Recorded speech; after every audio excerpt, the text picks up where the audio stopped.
میاں میرے آگے میں ایک مرتبہ پھر آپ کا خیر مقدم. ہاں مشتاق، بات یہ ہے کہ اس سے پہلے کہ سیکرٹری صاحب سے ہم بات کو جاری رکھیں گے، لیکن یہ کہہ رہے ہیں کہ میری نظر میں ایک وجہ ہے جو میں بتانا چاہتا ہوں، ان سے پوچھیں کیا ہے. ہاں جی، آپ کا اپنا نام. سر میرا نام منظور حسین ہے، میں سناوا کا رہنے والا ہوں. ہم بچپن سے آج تک سنتے آ رہے ہیں کسی ملک کو ترقی یافتہ دیکھنا ہے تو چین کو دیکھیں، اس کے بعد ہمارا مخالف ملک بھارت ہے جو ڈیم پر ڈیم بنائے جا رہے ہیں، جبکہ آج تک کسی حکمران نے کسی سیاستدان نے اس پر توجہ نہیں دی. اگر وہ ڈیم ہوتے، بجلی بھی جو ہمیں اتنی 12-15 روپے یونٹ پڑتی ہے وہ سستی ہوتی، اور اس سے پانی کا جو آج ریلا جا رہا ہے ملک کو تباہ کر کے جا رہا ہے وہ بھی کم ہو جاتا، اور یہ لوگ آفت زدہ بھی اس طرح نہ دکھتے آپ کو. اگر ان پہ نظر ڈالی جاتی ہمارے عوام کو، ہمارے حکمرانوں کو، چاہے اس میں سرحد ہو، سندھ ہو، بلوچستان ہو یا پنجاب ہو، تمام بھائیوں کو سوچ کے ہم مسلمان ہیں، ہم اپنی بربادی پہ جشن منا رہے ہیں. کیا ہو رہا ہے، کس طرح اس پانی کو آفات کو روکیں؟ اگر ڈیمز ہوتے اس میں کتنا سٹاکس ہوتا، وہ تو نہ جاتا نا، ضائع ہو کرتا. وہ جو اب سمندر میں جا رہا ہے وہ بھی ضائع ہو رہا ہے، جو عوام کو ڈبو کے جا رہا ہے وہ بھی ضائع ہو رہا ہے، اور جو پانی نہیں بچتا وہ پھر بعد میں ہمیں خشک سالی یا صومالیہ کیا کیا دکھایا جاتا ہے.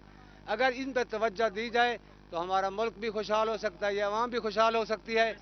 بیسیکلی ڈیم کے اوپر ہے کہ ڈیم نصر اچھا، صاحب. آپ یہ بتائیے گا کہ آپ کے خیال میں ابھی بھی آپ کی کوششیں، ریاستی مرکزی حکومت کی، پاک آرمی کی، ابھی بھی رفلی مظفر گڑھ ڈیرزا غازی خان میں اندازاً کتنے ہزار سینکڑوں لوگ ہیں جن کے ساتھ ابھی تک کوئی کنیکشن اسٹیبلش نہیں ہو پایا، کوئی رف فگر ایسٹیمیٹ؟ نصرت بھائی، میں آپ کو بتاتا ہوں کہ کچھ ایریاز ایسے ہیں جو ہم سے ٹوٹلی کٹ آف ہے.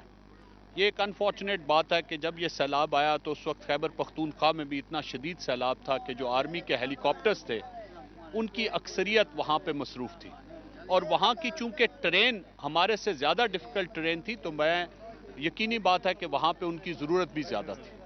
یہاں پہ جو سیلاب آیا، جہاں جہاں زمینی روٹ اویلیبل ہے، اگر وہ لوگ کیمپ میں نہیں بھی آئے تو زمینی روٹ جہاں تک اویلیبل ہے وہاں تک ہم نے ریلیف ضرور پہنچائی ہے. اگر فارمل کیمپ اسٹیبلش نہیں بھی ہوا تو ہم نے راشن وہاں پہ ضرور پہنچایا حکومت پنجاب کی طرف سے. فیڈرل گورنمنٹ کی طرف سے ابھی تک ہمیں راشن نہیں ملا. یہ purely and simply government of Punjab کی اس وقت ریلیف ایفرٹ چل رہی ہے. آرمی کی جو ریلیف ایفرٹ ہے، جس طرح یہ کیمپ لگا ہوا ہے اور جس طرح باقی کیمپوں میں وہ ہمیں سپورٹ کریں، اس کے علاوہ ریسکیو میں لوگوں کو، کیونکہ ان کے پاس وہ سارا ایکوپمنٹ ہے، ہیلی کاپٹرز ہیں، ان کے پاس بوٹس کی میجورٹی ان کے پاس تھی.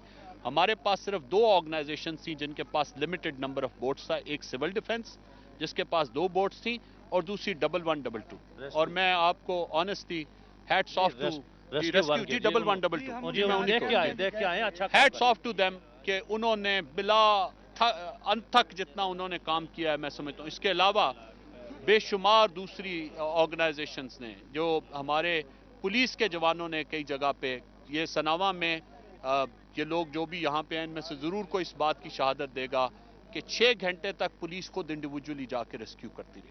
سو جہاں جہاں ہیومنلی پاسبل ہے وہاں پہ ہم نے ریلیف ضرور پہنچائی ہے.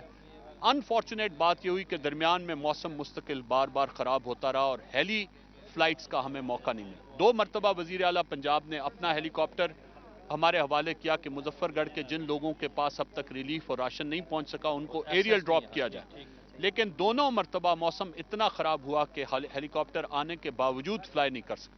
کل دوبارہ انہوں نے مظفر گڑھ ڈسٹرکٹ کے ان لوگوں کے لیے ہمیں ہیلی کاپٹر اپنا پرووائڈ کیا ہوا ہے جو صبح 7 بجے سے انشاءاللہ شام 7، اور ہمارے پاس ایگزیکٹ میپنگ ہے اس وقت. ہم لوگوں کی تعداد تو نہیں بتا سکتے لیکن ہمیں ایگزیکٹ پتا ہے کہ کون کون سی جگہ پہ وہ لوگ بیٹھے ہوئے ہیں جن لوگوں کے پاس اب تک ریلیف نہیں پہنچی.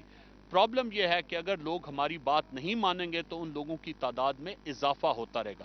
اگر بصیرہ والے ہماری بات وقت پہ مان لیتے تو تقریباً 1.5 لاکھ پونے 2 لاکھ کی آبادی جو ہے ان میں سے ایک آدمی کو بھی نہ ہماری ایفرٹس ان کی طرف فوکس ہوتی نہ ہمیں ان کی طرف، اور وہ پہلے سے محفوظ علاقوں میں پہنچ بھی جاتے اور ان کو راشن اور ریسکیو.